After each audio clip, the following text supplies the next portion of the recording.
मंचावर उपस्थित असलेले काकाश्री वाघमारे सर, कविवर्य कुटे साहेब, इतर सर्व सन्माननीय व्याख्याते साहित्यिक आणि शाळेचे मुख्याध्यापक तसेच माने सर आणि त्यांची सर्व टीम, बाहेर गावातून वेगवेगळ्या शाळेहून आलेले सर्व शिक्षक मित्र, गावातील बंधू भगिनी आणि शाळेतील विद्यार्थी विद्यार्थिनींनो,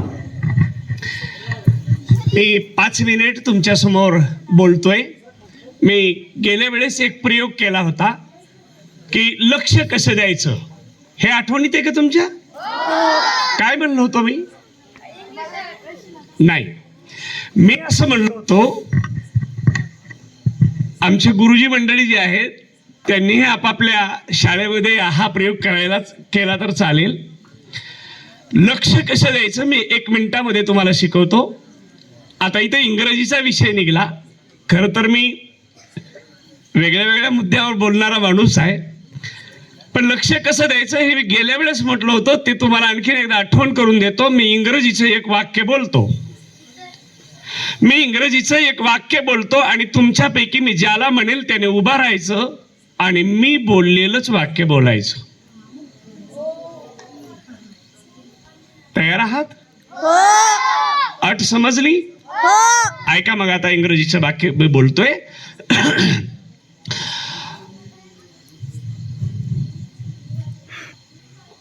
असं लक्ष द्यायचं. आता किती छान लक्ष देत होतात. काहीला वाटलं कानातून नाही जमलं तर तोंडातून घ्यावा, काही ना केलं होतं. मला वाक्य बोलायचं नाही, पण तुम्ही लक्ष किती छान देऊ लागलात.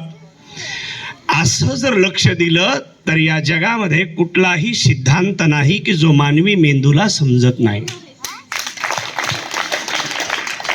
जगामध्ये असा एकही सिद्धांत नाही की तो मानवी मेंदूला समजत नाही, कारण जगातले सगळे सिद्धांत ही मानवी मेंदूची निर्मिती आहे. सगळ्या माणसाच्या मेंदूने निर्माण केलेली सिद्धांत. आता एक गोष्ट फक्त माने सरांच्या साठी अगोदर सांगतो, मग त्यांचं ते काय इंग्रजीचं ती पूर्तता करतो. इथल्या विद्यार्थ्याच्या गुणवत्तेच्या संदर्भानं सांगतो, इथल्या विद्यार्थ्याचं मेरिट काय आहे. आता आपण सगळे बऱ्याचशा वेळेला बऱ्याचशा शाळेत, बऱ्याचशा कॉलेजमध्ये, बऱ्याचशा गॅदरिंगमध्ये, बऱ्याचशा फंक्शनमध्ये जाणारी लोक आहोत. बरेचसे विद्यार्थी बोलताना ना कृत्रिमता आर्टिफिशियली असं बोलतात. कुठलं तरी ऐकलेलं असतं ते आपलं बोलत असतात पाठ करून. ती सगळी कृत्रिमता अशी सहज लक्षात येते विद्यार्थ्याची. मी आता काल परवा एका निरोप समारंभामध्ये होतो वाघमारे सर.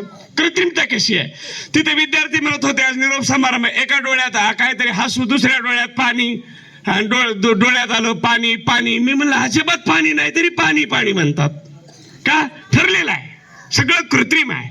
आणि इथले लेकरं जे करतायत ना, हे सगळं हे अगदी नैसर्गिक आहे. इतक्या पद्धतीचं त्यांचं असं नैसर्गिक टॅलेंट आहे. अभिनंदन सगळ्या लेकरांनो तुमचं. गुणवत्तेच्या संदर्भानं सांगतो, मी एका गुणवंत विद्यार्थ्याच्या सत्कार समारंभाचा प्रमुख पाहुणा म्हणून गेलो होतो. कार्यक्रम खेड्यात होता आणि एक शिहिरी माणूस स्टेजवर होता आणि तिथं 70% पहिला आलेल्या विद्यार्थ्याचा सत्कार होता. त्याचं पर्सेंटेज होतं 70%. आणि मग 70% असलेल्याचा सत्कार गावामध्ये होता. तेव्हा शहरी माणसानं आपल्या भाषणात सांगितलं 70% त्याचा काय सत्कार करायचा आहे. आमच्याकडे 80-85% विद्यार्थी आहेत, 70% वाल्याचा सत्कार का? त्यांच्यानंतर माझं भाषण होतं, म्हणलं बापकारा, पण मला याची दुरुस्ती केली पाहिजे. गुणवत्ता ही परिस्थितीतून मोजत असतात. गुणवत्ता ही परिस्थितीतून मोजत असतात. मी म्हणालो, सर, ज्याचे 85% तुम्ही मोजले ते एखाद्या न्यायाधीशाचं लेकरू असू शकतं. त्याला लहानपणापासून त्याची बुद्धी चालावी म्हणून त्याला बदामाचा शिरा खाऊ घातला असू शकतो. आमचे लेकर ठेचा भाकरी खाणार आहेत, जरा हा ठेचा भाकरी त्याला द्या आणि त्याचा बदामाचा शिरा जरा इकडे येऊ द्या. याचे 5% वाढतील, त्याचे 5% कमी होतील. 65 वाल्यांचे किती झाले मुलांनो? 70. आणि 85 वाल्याचे किती झाले?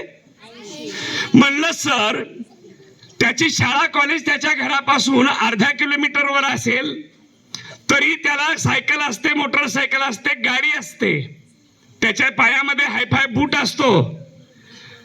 आमची लेकरं मात्र 2-2, 3-3 किलोमीटर पायी जातात, कधी अनमानी जातात. जरा ही परिस्थिती त्याला द्या, त्याची परिस्थिती यांना द्या, तेव्हा त्याचे 5% कमी होतील आणि ह्याचे 5% वाढतील. आपले किती झाले? त्याचे किती झाले? त्याचेही 75 झाले. म्हणलं ती श्रीमंताचे लेकरू आहे, सगळे ग्रंथ, सगळी पुस्तकं, सगळं कोचिंग, सगळं मार्गदर्शन, चांगली शाळा त्याला उपलब्ध असते. आमच्या लेकराला सगळं हे उपलब्ध नसतं. ते सगळे जरा सुविधा या लेकराला उपलब्ध करून द्या आणि अशा गैरसोयीच्या जीवनात जरा त्याला पाठवा. त्याचे 5% नक्की कमी होतील आणि याचे 5% वाढतील. आपले किती झाले? त्याचे किती झाले? कोड आहे मेरिट. म्हणून परिस्थितीतून मेरिट मोजल्या जातं. म्हणून या शाळेच्या या लेकराकडे पाहिलं तर याला पॅरलल केलं, याला कंपॅरिझन करायला सुद्धा कुठलं मेरिट नाही. इतकी गुणवत्तापूर्ण ही लेकरं आहेत. आणि म्हणून ज्या गुरुजीनं हा मळा फुलवला त्या गुरुजीचं केवळ अभिनंदन या शब्दाने सुद्धा न भागणारी गोष्ट आहे. मुलांनो, बऱ्याचशा गोष्टीला जी लागलं. पार्ले माहिती तुम्हाला? पार्ले, त्याला बी पुढे जी आहे. काय लिहितात त्याच्यावर? काय असतं? पार्ले जी. इंटरनेटला बी वापरतात 4 5 जी. पण गुरुजी नावाच्या शब्दातला जो सुगंध आहे ना, इथं आल्यानंतर त्याची जाणीव होते की गुरुजी काय असतात. गुरुजी या शब्दातलं श्रेष्ठत्व काय असतं हे इथं आल्यानंतर माने सर आणि त्यांच्या टीमकडे पाहिल्यानंतर समजतं. आणि म्हणून आपण गुणवंत गुरुजीचे गुणवंत विद्यार्थी, गुणवंत शुद्ध विजापोटी फळे रसाळ गोमटी, चांगल्या मायबापाची चांगले लेकर आहेत. लेकरांनो, कितीही मोठं होता येतं आयुष्यामध्ये, त्याला काही बंधन नसतं. तुम्हाला हे माहिती की एक माणूस चंद्रावरती गेला म्हणजे चंद्रावर जाण्या इतकं अशक्य गोष्ट सुद्धा शक्य करता येते. तुम्हाला हे माहिती आहे की डोंगरातून, डोंगराच्या खालून एक रस्ता इकडची तिकडे केला जातो. म्हणजे डोंगराला सुद्धा पोखरण्या इतकं अवघड काम केल्या जातं. प्राचीन भारतामध्ये वास्को द गामा किंवा कोलंबसने पहिल्यांदा समुद्र ओलांडलं. समुद्र सुद्धा या कडीपासून त्यात किनाऱ्यापर्यंत पार करता येतो. म्हणजे तुकाराम महाराजांनी जे अभंग लिहिला होता, असाध्य ते साध्य करिता सायास, आणि त्यांनी सांगितलं हे सगळं कशामुळे होतं, तो उत्तर दिलं, कारण अभ्यास. तुका म्हणे. लोक म्हणले आम्हाला आणखी पटलं नाही, जरा समजून सांगा. ते म्हणले ओले मूळ भेदी खडकाची अंगे, अभ्यासाशी संग कार्य सिद्धी. ओल मूळ खडकाला सुद्धा भेदून मध्ये जातं.